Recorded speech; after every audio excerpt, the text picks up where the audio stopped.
Salut, c'est Branche. Dans cette vidéo, je vais te parler de la série Fringe et tu vas voir qu'on va parler marketing, on va parler de résolution de problèmes, de résolution impossible de problèmes. Donc des vidéos comme ça, tu en as tous les jours hein, sur YouTube, c'est complètement gratuit. Donc pour rien rater, tu t'abonnes à la chaîne YouTube, tu actives les notifications comme ça le matin quand tu te lèves avec ça et tu es parti pour des bonnes idées marketing dans ta tête, dans ton subconscient, dans ton inconscient. Ça va te travailler, ça va t'aider à améliorer ton business ou à même te créer un business sur Internet. Donc c'est vraiment quelque chose tu ne veux pas rater, donc tu le fais.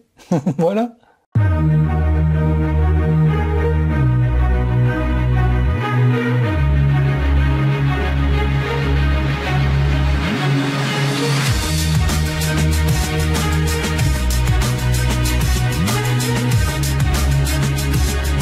Donc, à mon humble avis, et souvent, toujours, en règle générale, parfois exact, l'émission de télévision la plus sous-estimée pour les spécialistes du marketing, les hommes d'affaires, les écrivains, les éditeurs, les freelances, les entraîneurs, les coachs ou toute autre personne qui vend sur Internet, c'est cette émission-ci, c'est la série Fringe. Il s'agit d'une division du FBI qui utilise la science marginale pour enquêter sur une série d'événements inexpliqués, souvent horribles, qui sont généralement liés à un univers parallèle. Bon, ça, c'est pour te mettre un petit peu dans le contexte. Certes, la première saison et la première moitié de la seconde saison ne sont pas si bonnes que ça, mais elles sont remplies de beaucoup d'histoires de monstres de la semaine, alors que la série essayait de trouver ses marques, on va dire. Mais si tu peux quand même regarder ces épisodes-là, il suffit de les ignorer, tu comprendras assez vite ce qui se passe. Le spectacle est probablement le meilleur spectacle qui ait jamais été écrit.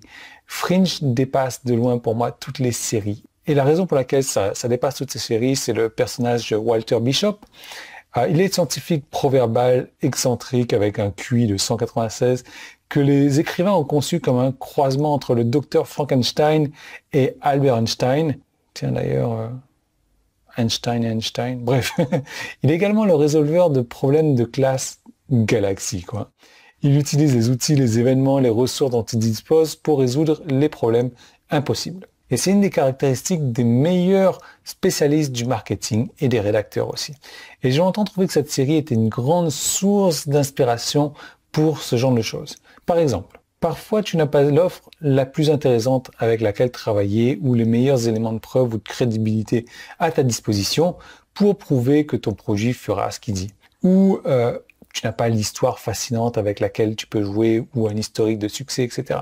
Ou un client qui tombe à pic. Ou tout autre nombre de circonstances idéales. Et c'est là que la résolution de problème entre en jeu. Voilà pourquoi j'aborde tout ça.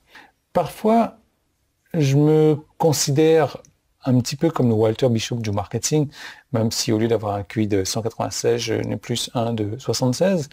Et plus précisément, comment de simples outils gratuits peuvent aider presque tout le monde à devenir un spécialiste du marketing, marginal en tout cas, pour faire ce qui semblerait impossible et résoudre des problèmes qui sont impossibles pour ta concurrence, mais pas pour toi. Donc ce que tu peux faire, c'est que si tu veux plus d'informations là-dessus, tu peux cliquer sur le bouton jaune en haut ou en bas, petit qui est là. Ça va te permettre d'avoir accès à tous les outils gratuits dont tu disposes et de les utiliser de manière créative, de manière à rationaliser les ventes, l'acquisition de clients, le service client, l'automatisation du marketing, les sauvegardes de listes de diffusion et probablement 1 million, littéralement 1 million d'autres tâches.